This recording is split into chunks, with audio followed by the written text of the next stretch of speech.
Folks, if you're exiting, please do so silently so we can enjoy the Q&A. I'll also mention now that the Upper West Side Film Group will meet afterwards at the Teen Center, which is here on L2 on this floor down here, right outside across the hall, after the Q&A. So let's start with how this project, how this film started, and what inspired it.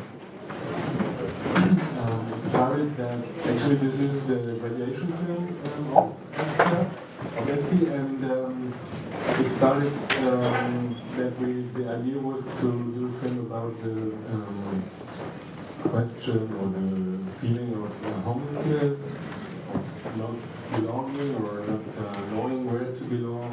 Do I belong somewhere? Do I want to belong somewhere? And so it's made as part of a university project, but it seems that you got also amazing Israeli stars in it.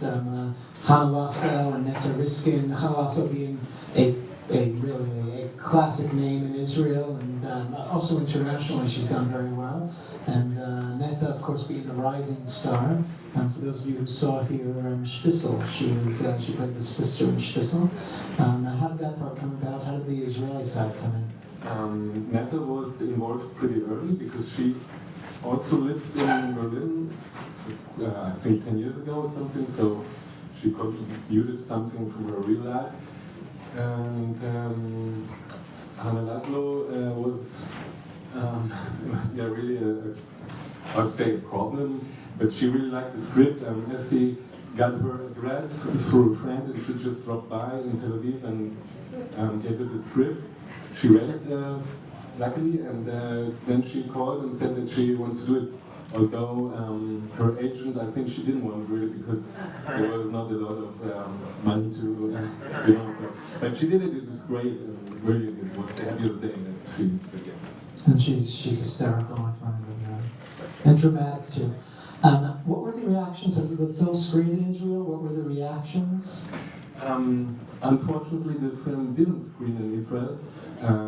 Only private screenings, a team screening, and then the reactions were really good, but no festival or no distributor took it out to the cinema. So if you know someone over there... It's good you're in the Israel Film Festival here and hasn't even touched Israel yet. Before I open up to questions from the audience, I'll just ask let's ask the question about the title, Anderswo, anywhere else, and how you chose the title. That's a tough one. Actually, there was a lot of discussion about the title, but then we saw that it kind of matches the best. Anderswo is okay, it's anywhere else, but it's there is in the German word there is some poetic poetry inside, like that there is some wish, some longing to somewhere else. We will take your questions now, but while you take your time to raise your hands, I'm going to dig in a little bit deeper as far as what I called before was it's past the phenomenon of Israelis moving to Berlin. I hear now Berlin is half Israeli.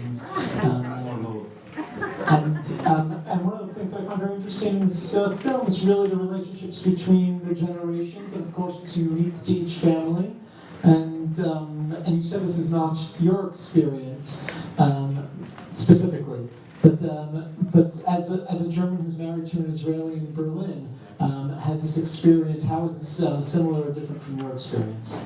It's I mean there is of course similarities, but it's pure coincidence. No, but the Israelis, there is they say that it's 30,000 young Israelis now in Berlin. And this 30,000, yeah. And especially this group, they really love the film, the ones who saw. And the what you said about like our relationships, it seems that there is a lot of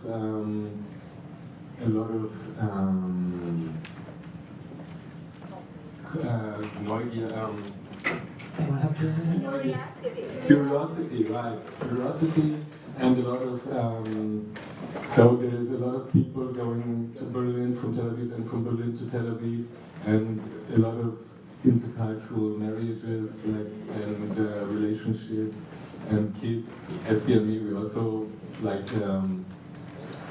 short after the film was shown at the premiere, you say it, the premiere, the opening, in Berlin, we got a baby, and so stuff like this is going on in Berlin between Israelis and Jews. And would you say, could this film be made in the opposite way?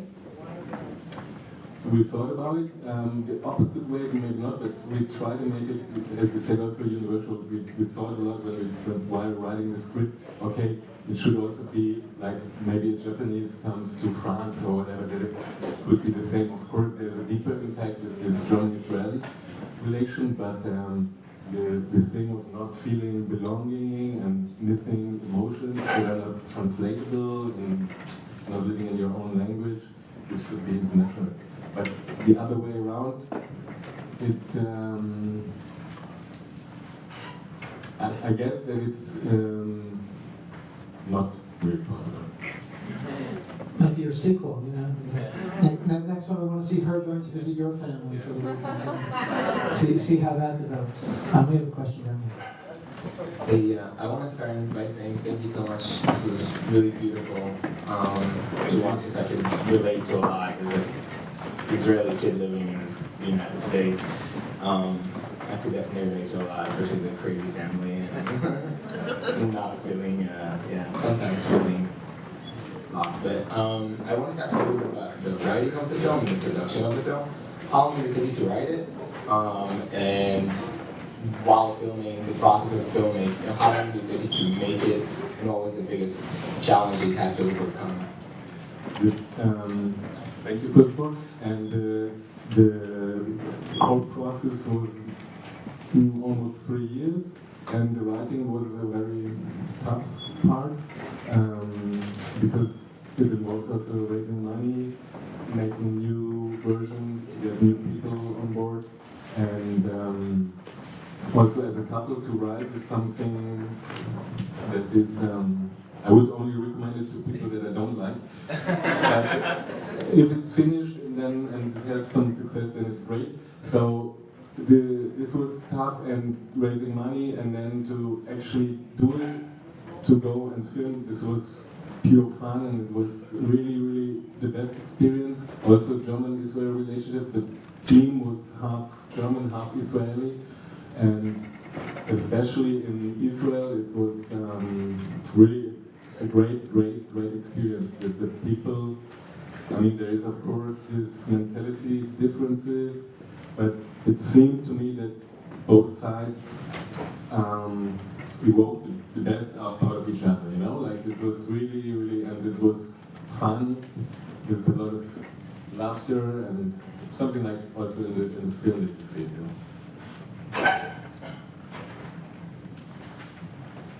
I really enjoyed the film, thank you very much.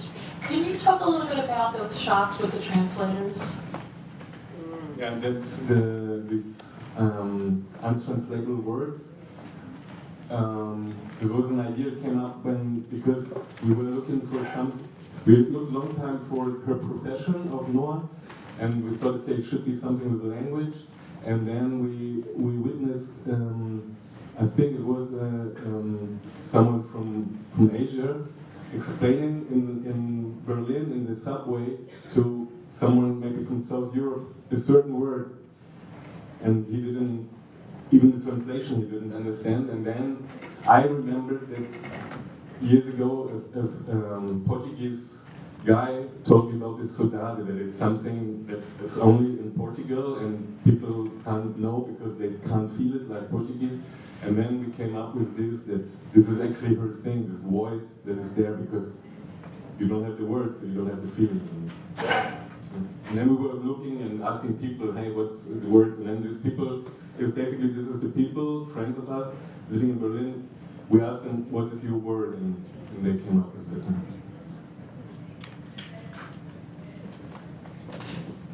Thank you. I don't really have a question, but I think it was an excellent film. It was wonderfully made, cinematically and cinematography and everything. And the writing also, wonderful. And the you use this translation of words as the as bringing up the narrative a little. And what I liked especially is that it showed that it was really a tragic film. It was not a happy film. It showed the impact of the Holocaust on all Israeli society. We're not over it yet. So no matter how many people living in Germany, you know, and so the older people. So first of all, it showed how the impact of the Holocaust affected this particular dysfunctional family. So it was funny, but it wasn't so funny. They were all struggling.